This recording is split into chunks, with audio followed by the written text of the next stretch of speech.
Oke, Assalamualaikum konco bonse semuanya. Selamat datang kembali di channel Hanafi Ruby Bonse, yang semoga channel ini bermanfaat, menginspirasi bagi semuanya. Oke, di depan saya ini ada 2 batang pohon. Ini saya potong sedemikian rupa hanya untuk sampel contoh. Nah, ini 2 batang ini sudah saya pecah. Ini adalah 2 cara cangkok, 2 cara pecah batang dengan metode yang berbeda. Ini konco-konco bonse bisa dilihat semuanya. Cara pecah batang dengan 2 metode yang berbeda. Ini dua-duanya sudah pernah saya lakukan di kebun ground saya. Nah, oke, saya akan mereview, menjelaskan pecah akar dengan memberi pasak sampai tembus. Ini pecah, terlalu ekstrim ketimbang daripada ini. Nah, ini kelemahannya, ini ketika pohon ini diproses sedemikian rupa, dipecah sampai tembus, diberi pasak, ini posisi masih di atas, jadi bisa dibilang program atas. Nah, kelemahannya ketika ini sudah dipecah, diberi pasak, ini harus menunggu kambiumnya itu berjalan. Tapi kelemahannya ini rongga ini terlalu besar dan juga berlubang, tembus sampai ke belakang nih. Soalnya di dalamnya itu sudah nggak ada kayu. Memang berjalannya waktu, kalau sudah dicangkok, ini juga nantinya akan menutup, tapi memakan durasi waktu yang sangat lama sekali.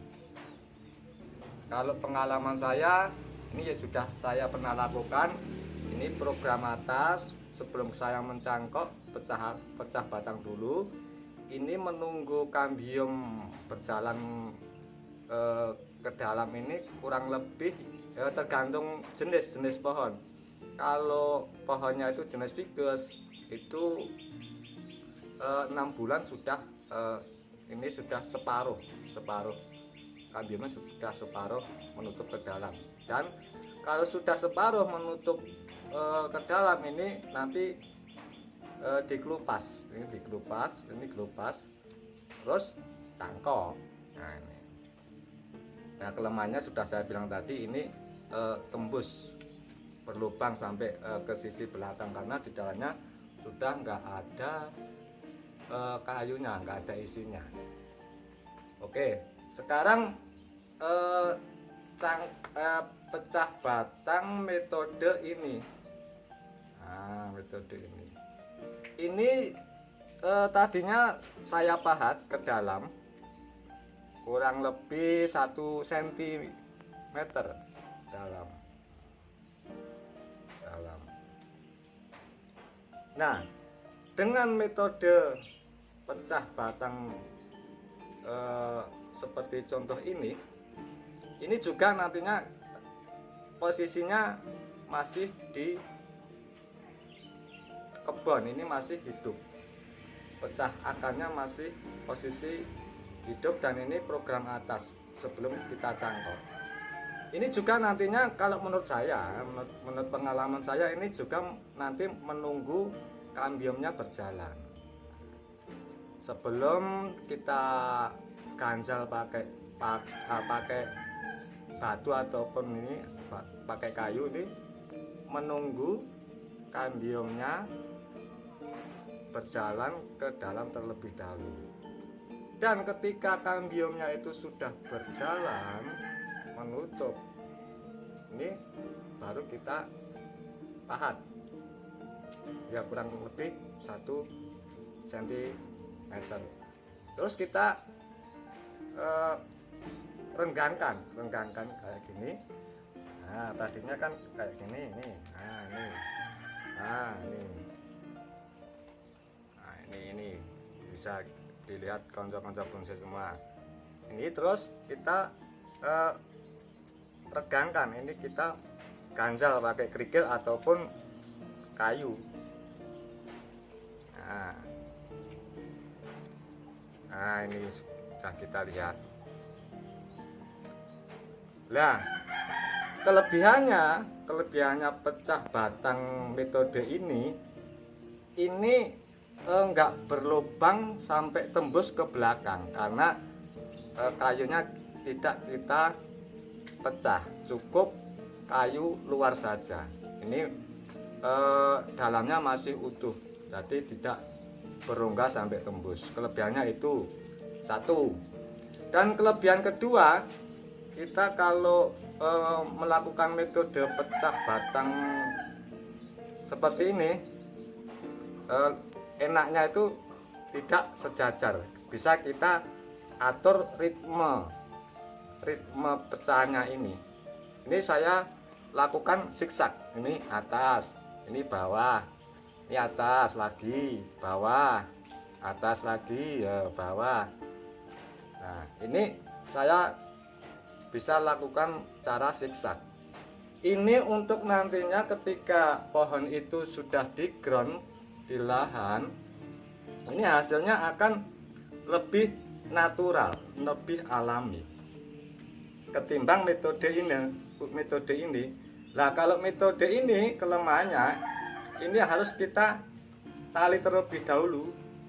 Kalau enggak kita tali terlebih dahulu, ini pecahnya sampai ke atas. Jadi enggak apa ya, kalau enggak kita tahan pakai tali, ini pecahnya terlalu atas, terlalu panjang. Nah, kalau metode ini enggak, ini bisa kita atur. Nanti perakarannya itu bisa renggang di bawah saja. Metode ini pun sudah saya pernah lakukan, dan saya cenderung lebih menyukai metode pecah batang seperti ini sebelum kita melakukan cangkok akar. Nah, inilah dua metode cara pecah batang sebelum kita mencangkok sebuah batang pada pohon. Nah, dulu saya melakukan ini, pecah ini, tapi sekarang saya lebih suka dengan metode pecah batang kayak gini.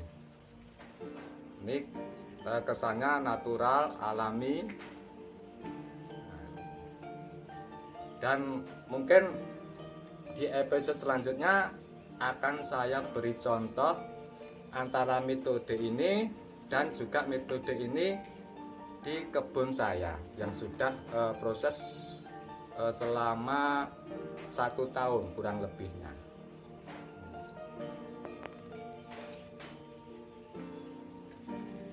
Ya, oke. Terima kasih pada para konco semua. Terima kasih atas atensinya, dan kembali lagi nanti ke episode berikutnya, masih menjelaskan tentang lingkup dunia perbonsaian. Mudah-mudahan bermanfaat bagi semuanya, menginspirasi terutama bagi para pendatang baru di dunia perbonsaian. Saling belajar, saling edukasi. Salam sehat, salam satu hobi. Assalamualaikum warahmatullahi wabarakatuh.